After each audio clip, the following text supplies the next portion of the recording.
Hello बच्चों, welcome to D academy YouTube channel. पहले class में हम लोग ने देखा था Newton first law of motion.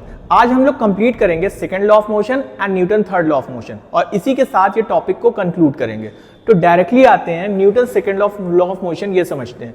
तो बच्चों, Newton second law of motion समझने से पहले यहाँ पे एक टर्म के बारे में हम लोग को समझना होगा, जो कि है लीनियर मोमेंटम। लीनियर मोमेंटम क्या होता है बच्चों, वो जल्दी से देख लेते हैं। इसकी डिफिनेशन लिखी है, it is the product of mass and velocity of a body. क्या होता है बच्चों, मास और वेलोसिटी का प्रोडक्ट। प्रोडक्ट का मतलब मल्टीप्लिकेशन। लीनियर मोमेंटम को हम P से डिनोट करते हैं and it is the product of mass and velocity. I hope ये समझ में आया होगा। अगर इसकी यूनिट की बात करें बच्चों, SI यूनिट की, तो इसकी SI यूनिट क्या हो जाएगी। हम जानते हैं SI यूनिट में मास को kg में रखते हैं और वेलोसिटी किसमें होती है बच्चों, मीटर पर सेकेंड। तो इसकी SI यूनिट क्या आ गई, kg मीटर पर सेकेंड। आई होप ये समझ में आया होगा। ये वाला पॉइंट भी समझ में आया होगा, ये वाला भी। अब आते हैं चेंज इन मोमेंटम। बच्चों, चेंज इन मोमेंटम क्या होगा। अब देखो यहाँ पे एक कंडीशन दी है, इफ मास रिमेन्स कांस्टेंट। अगर हम मास को कांस्टेंट रखते हैं तो चेंज इन मोमेंटम क्या होगा। तो बच्चों, जहां पे चेंज की बात होती है वहां पे एक हम ट्रायंगल लगाते हैं छोटा सा, इसको कहा जाता है डेल्टा। तो अगर यहां पे हम चेंज इन मोमेंटम देखें तो delta P is equal to mass constant है बच्चों, m लिखा, और क्या चेंज होगी इसकी वजह से, वेलोसिटी। तो m डेल्टा v। आई होप ये समझ में आया होगा, चेंज इन मोमेंटम। आगे चलते हैं नेक्स्ट स्लाइड पे। अब यहां पे हम लोग देखते हैं Newton second law of motion का statement. Newton second law of motion क्या कहता है, rate of change of momentum of a body is directly proportional to the force applied on it and change in momentum takes place in the direction in which force is applied. तो बच्चों, इस statement को समझते हैं। Rate of change of momentum, अभी momentum को हम किससे डिनोट कर रहे थे, P से। तो रेट ऑफ चेंज, अब बच्चों जहां पे भी डिफिनेशन में रेट आ जाए तो वहां के क्वांटिटी को किससे भैया डिवाइड करना पड़ता है, टाइम से। तो डेल्टा P अपॉन T, ये हो गया rate of change of momentum. ये किसके डायरेक्टली प्रोपोर्शनल के, डायरेक्टली प्रोपोर्शनल है फोर्स अप्लाइड के, directly proportional to force applied. यही है Newton second law of motion. तो इसका प्रूफ देख लेते हैं, छोटा सा प्रूफ है, डेरिवेशन। अब यहां पे हम लोग देखते हैं, when a force is applied on a moving body, its velocity changes, and due to the change in the velocity of a body, its momentum also changes. अगर कोई बॉडी मूव कर रही है, उसमें हम फोर्स लगाएं तो उसकी वेलोसिटी क्या होगी बच्चों, चेंज होगी। और वेलोसिटी चेंज होने की वजह से उसका मोमेंटम भी क्या हो जाएगा, वो भी चेंज हो जाएगा, क्योंकि मोमेंटम बच्चों किस पे डिपेंड कर रहा है, वेलोसिटी पे। अब यहां पे हम देखते हैं, अगर F फोर्स किसी बॉडी पे अप्लाई करते हैं m मास की t टाइम के लिए और उसकी वेलोसिटी u से v चेंज हो रही है, तो अब यहां पे देखते हैं क्या हो रहा है। तो इनिशियल मोमेंटम अगर निकालेंगे तो इनिशियल मोमेंटम क्या हो जाएगा बच्चों, मोमेंटम का फॉर्मूला क्या होता है, P is equal to m into v, mass into velocity. तो यहां पे हम इनिशियल मोमेंटम की बात कर रहे हैं, तो यहां पे हम क्या रखेंगे, इनिशियल वेलोसिटी। इनिशियल वेलोसिटी को किससे डिनोट करते हैं, u से। तो इनिशियल मोमेंटम क्या आ गया, m इंटू वी। अब हम ध्यान देखते हैं final momentum of the body क्या होगा। अब की हम वेलोसिटी की जगह फाइनल वेलोसिटी रखेंगे तो क्या आ जाएगा, m इंटू वी। अब चेंज इन मोमेंटम की बात करें तो अगर t सेकंड में चेंज इन मोमेंटम हो रहा है, तो जब भी बच्चों चेंज की बात करते हैं तो फाइनल में से हमेशा इनिशियल को माइनस किया जाता है। तो देखो यहां final momentum minus initial momentum, तो देखो दोनों में m आ रहा है, m कॉमन ले लिया तो क्या आ गया, m is equal to v minus u। I hope यहां तक समझ में आया होगा। अब rate of change of momentum निकालेंगे तो क्या होगा, जब भी बच्चों rate of change of momentum निकालते हैं तो वहां पे क्वांटिटी को किससे डिवाइड करते हैं, टाइम से। तो अगर इसको हम टाइम से डिवाइड कर दें तो देखो बच्चों यहां क्या देखने को मिल रहा है, तो यहां पे v minus you upon T, ये किसके इक्वल होता है, एक्सीलरेशन की है, ये हम लोग देख चुके हैं। तो यहां पे किसके इक्वल आ गया, मास इंटू एक्सीलरेशन। और ये किसके इक्वल होता है, मास इंटू एक्सीलरेशन, फोर्स के।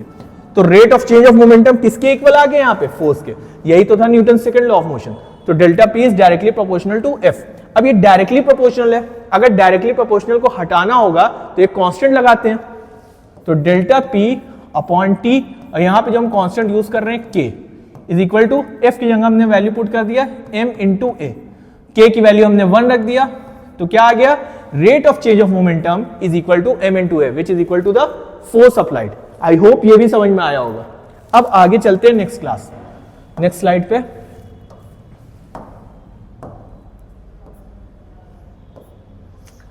अब इसके कुछ एग्जाम्पल्स देख लेते हैं। अब पहला एग्जाम्पल यहां पे दिया है, athlete often lands on sand after taking a high jump.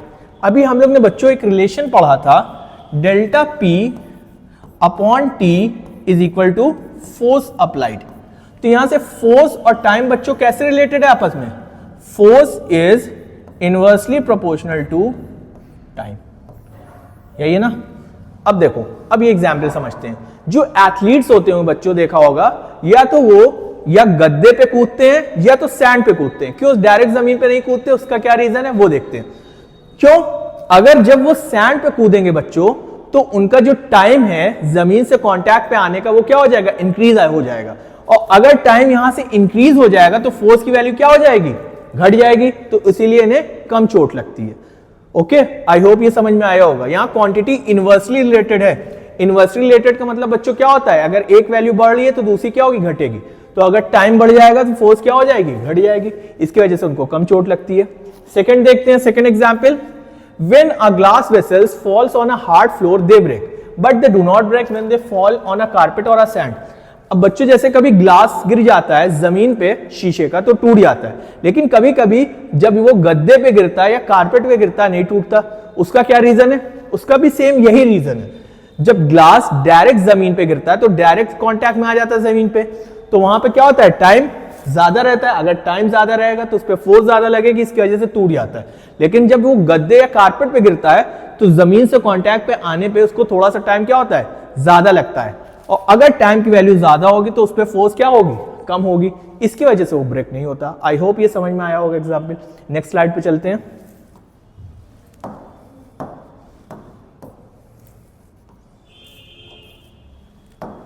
अब यहां पे देखते हैं Newton third law of motion. तो Newton second law of motion हम लोग ने कंप्लीट कर लिया। अब Newton third law of motion देखते हैं। पहले इसकी डेफिनेशन देखते हैं। For every action there is always equal and opposite reaction. कोई भी एक्शन की हमेशा रिएक्शन फोर्स मिलती है। हमेशा बॉडी पे बच्चों याद रखना पेयर ऑफ फोर्सेज एक्ट करती हैं। तो यहां पहला एग्जांपल दिया है, एग्जांपल के थ्रू इसको हम लोग समझते हैं। तो यहां पहला एग्जांपल दिया है, a book lying on a table. एक ये हमने टेबल बना लिया, इस पे कोई बुक रखी है, फॉर एग्जांपल ये, ठीक। तो अगर बुक रखी है तो इसके ऊपर एक फोर्स एक्ट कर रही होगी। क्या वो फोर्स है? इसका वेट, जो कि डाउनवर्ड डायरेक्शन में एक्ट करेगा। That is W is equal to M into G। एक फोर्स ये टेबल पे लगा रही, तो टेबल भी मुड़ को उसको एक रिएक्शन फोर्स देगी which is equal to the normal reaction. I hope ये समझ में आया होगा। For every action there is always equal and opposite reaction. Second देखते हैं, पुशिंग अ वॉल। अब यहां पे कोई बंदा वॉल को पुश कर रहा है, तो वो इस पे ये एक्शन फोर्स लगा रहा है।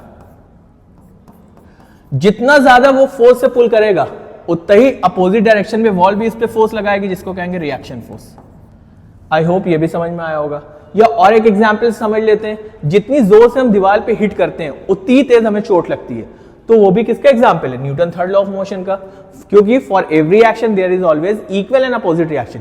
जितना एक्शन फोर्स हम लगाएंगे उतना ही ऑब्जेक्ट भी हमें वापस लगा के देगा, विच is equal but opposite in direction. I hope ये दोनों समझ में आया होगा। नेक्स्ट देखते हैं, motion of a boat in water. अब तुमने बच्चों देखा होगा, ये जैसे बोट है और ये बोट को कोई चला रहा है, तो वो एक इस तरह का ऑब्जेक्ट लिए रहता है जिसको कहते हैं ओर। तो ये जितनी तेज ये ओर चलाता है उसके जस्ट अपोजिट डायरेक्शन में उतनी तेज बोट मूव करती है। फॉर एग्जाम्पल, ये ओर अगर पीछे की तरफ चला रहा है तो बोट किधर मूव करेगी? आगे की तरफ। और जितनी फोर्स से ये ओर को चलाएगा उतनी तेजी से बोट आगे की तरफ मूव करेगी। तो ये भी Newton third law of motion का एग्जाम्पल है। और कैचिंग अ बॉल, ये भी Newton third law of motion का एग्जाम्पल है। आई होप ये तीनों लॉज ऑफ मोशन अब आप लोग को क्लियर हो गए होंगे। तब तक के लिए आप लोग पढ़ते रहें। हम लोग मिलते हैं नेक्स्ट क्लास में नए टॉपिक के साथ। Thank you.